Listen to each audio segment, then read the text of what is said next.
Perfeito, pessoal. Então, a gente vai iniciar aqui nosso estudo. Nós vamos falar sobre a obsessão em si, né? As definições que temos em algumas literaturas, o papel da Umbanda ao lidar com essas questões que envolvem a obsessão, os ataques energéticos e as fontes, a obsessão coletiva, né? Quais são os propósitos e como essas obsessões coletivas são sustentadas. O termo obsessão ele é um termo muito amplo, mas ele é genericamente utilizado para poder designar um conjunto de efeitos, de fenômenos, nas quais podem gerar vários tipos de constrangimento de naturezas distintas, né? Através, eu montei esse esqueminha verdinho aí embaixo, para a gente poder conversar um pouco sobre os sentimentos, né? Muitas vezes são sentimentos extremamente de grande exagero, né? Que são ódio, posse, cobiça, soberba, inveja, vingança, paixão, alguns exemplos de sentimentos que estão assim desvairados em excesso. Juntando com as emoções que podem trazer fraqueza das nossas emoções, né? Que são as emoções traiçoeiras. Isso pode trazer um quadro de obsessão. E essa obsessão, ela pode acontecer de várias maneiras, não apenas de uma pessoa desencarnada para um espírito encarnado. Temos obsessões de desencarnado para desencarnado, obsessões de encarnado para desencarnado e de encarnado para encarnado. E existem também algumas classificações, né? Obsessão simples, que é uma obsessão, digamos assim, o início do processo obsessivo, é a obsessão também conhecida como a subjugação, a fascinação. Em outro momento, em outro estudo, a gente vai ter oportunidade de entrar em detalhes sobre esse processo. Mas de uma forma assim, bem resumida, esse esquema traz um pouco para nós o que seria essa definição de obsessão. Logo abaixo, nesse final desse slide, eu coloco um asterisco. Papel dos trabalhadores de luz na evolução dos seus tutelados. Por quê? No próximo slide, pessoal, qualquer dúvida, vocês podem interromper, tá certo? O próximo slide traz aqui para a gente que é um assunto muito complexo. Por quê? Os trabalhadores da luz, eles estão ali conosco no sentido de fazer com que nós desenvolvamos as nossas capacidades morais, espirituais, e muitas vezes eles podem sim interferir no sentido de bloquear, né, de não permitir que essas investidas, esses ataques de espíritos obsessores possam nos atingir. Só que acontece o seguinte, eles estão ali para nos amparar, para nos dar força, para que a gente possa vencer essa provação. Essa analogia que eles trazem é que muitas vezes esses nossos espíritos guardiões, né, o anjo da guarda, nossos guias e mentores, eles vão fazer como se fossem pais e mães, no sentido de observam que os filhos estão ali passando por provas, por situações difíceis, mas eles vão permitir que aconteça algum tipo de erro para que estes possam entender a necessidade de evoluir e de passar por essas provas, de passar por essas expiações que são necessárias, que fazem parte, então, do processo espiritual, né? De evolução espiritual.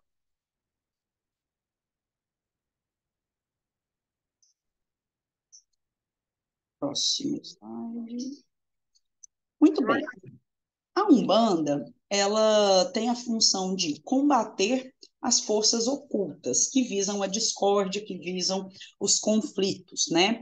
Energias que estão ali do baixo astral, a função da Umbanda é justamente trazer à tona através de próprios recursos, né? Através das magias, dos rituais, das preces, da defumação, dos passes. Então, são vários, é uma ampla gama de recursos que essa religião utiliza para poder ali lidar com essas energias deletérias, essas energias do baixo astral.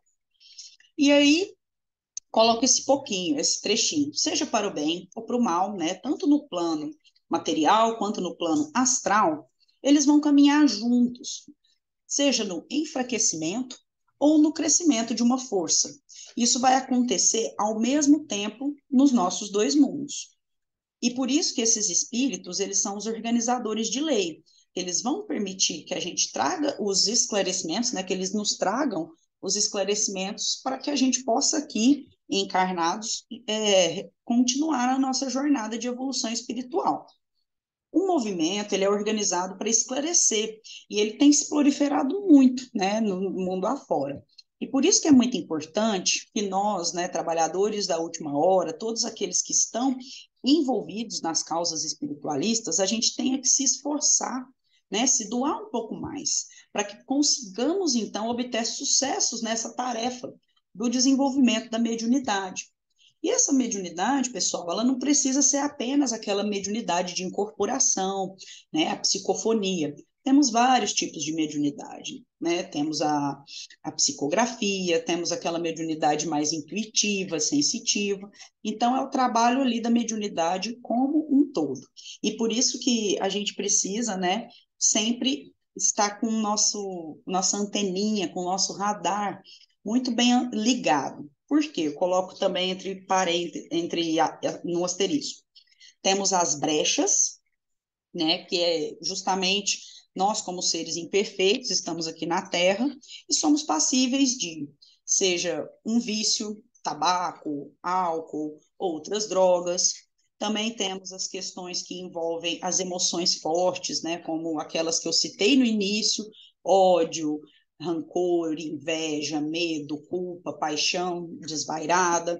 Então, a gente tem que tomar cuidado, principalmente quem está nesse processo do desenvolvimento da mediunidade, não só estas pessoas, mas nós todos, como seres encarnados, para que estas brechas não dê entrada, né, não dê porta de acesso aos espíritos que estão na erraticidade. Um exemplo simples que nós podemos dar: aquela pessoa que faz uso abusivo de alguma substância psicoativa, seja ela ilícita ou lícita. Ele não está sozinho ali naquele momento do consumo do álcool, do cigarro ou de outras drogas. Existe uma ampla gama de espíritos que estão ali fazendo uso também. E isso interfere cada vez mais, porque vai criando um looping, vai criando um ciclo vicioso.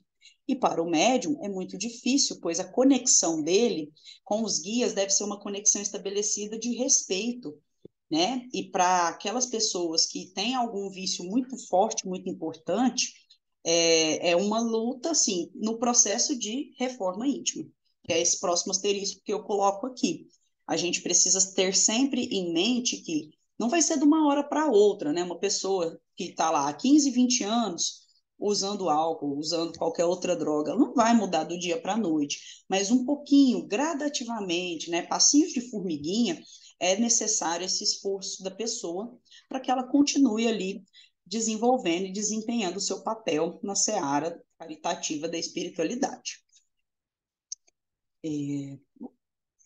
Tá tudo bem aí, pessoal? Vocês estão me ouvindo? Então, vamos lá. Também. A Umbanda, né, ela tem vários papéis para lidar aí nas questões que envolvem a obsessão. E ela vai atingir não apenas os lugares, né, estabelecimentos religiosos que acreditam em espíritos. A obsessão, ela está em todos os lugares, né? Então, seja numa casa espírita kardecista, numa igreja católica, no nosso trabalho, na escola, no supermercado, enfim, em qualquer que seja o ambiente, é passível de ter processos obsessivos. E a Umbanda ela vai agir no sentido de combater esses males através dos próprios métodos que eu citei agora há pouco, né? Através das ritualísticas. Não existe, pessoal, investidura aleatória. Por exemplo, o espírito vai lá e fala: vou querer obsediar esse fulaninho aqui. Geralmente é uma relação que está há milhares, né, centenas de anos ali, e o obsessor, ele tem alguma questão de resgate com aquela pessoa que está sendo obsediada, e muitas vezes ele não entende isso. Dependendo do nível ali de vibração, é uma situação muito difícil, porque são anos, são várias vidas que esses espíritos estão, um sendo obsedado, outros obsediando, ou até mesmo vice-versa. Por isso que os nossos mestres ascensionados, que são os caboclos, os pretos velhos, os guardiões, eles estão, primeiramente, eles tentam através do diálogo, né, convencer esses espíritos que estão ali na erraticidade de poderem seguir o seu caminho. E no sentido de não é mais permitido que você continue se afetando, continue ali afetando também o seu colega, né, a pessoa que está ali sofrendo essa obsessão. Porém, caso não tenha uma tentativa amigável, caso esses métodos, né, através do diálogo, sejam ineficazes, entram em ação, então, os guardiões das leis cósmicas. Né? Por isso que o trabalho dos Exus, em um dado momento, a gente vai ter oportunidade de estudar assim, um pouco mais a fundo sobre a função dos Exus, né? Nessa lida com as energias deletérias. Ela é muito importante, porque eles conseguem ali manipular os elementos, as energias, de maneira que eles convertem, né? E consigam, então, de fato, ajudar aquela pessoa que está passando por um processo obsessivo, certo?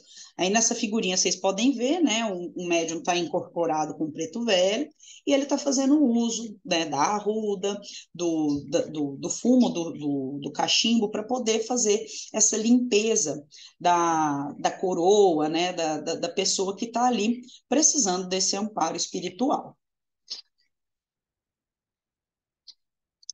Nós todos, pessoal, temos uma luz própria. Essa luz própria, ela é de várias intensidades. Cada um aqui carrega uma luz, que é o que nós chamamos de carrego mediúnico. Por isso é muito importante que nós mantenhamos equilibrados.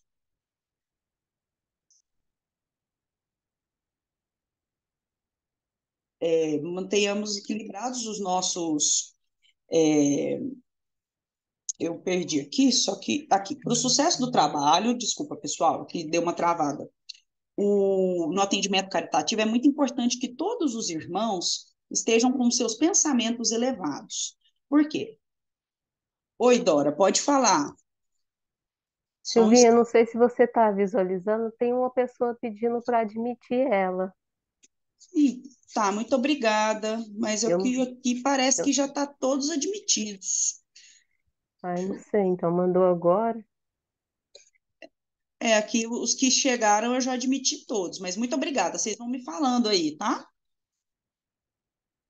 Deu uma travadinha. E continuando então, a gente tem a necessidade de manter esse equilíbrio individual para que a nossa corrente ela não seja interferida negativamente.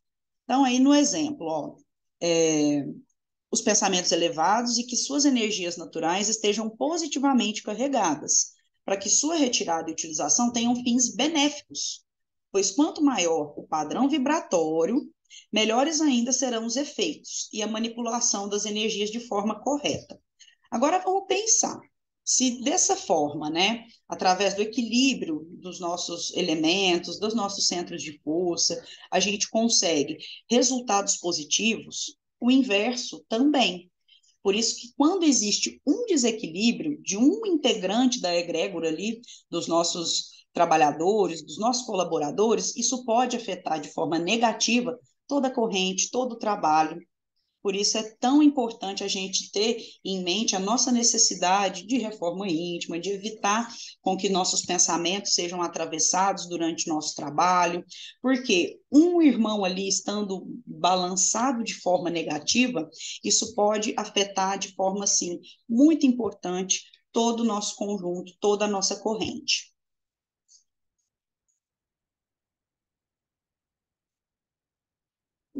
Próximo. E existe também a obsessão coletiva, pessoal. Ela tem alguns propósitos, né? Daqui 3 minutinhos vai acabar o nosso tempo aqui. Vocês querem que eu já derrube e aí a gente já volta nesse mesmo link? Porque essa parte aqui eu tenho certeza que vai falar mais um pouco. Eu posso fazer isso então?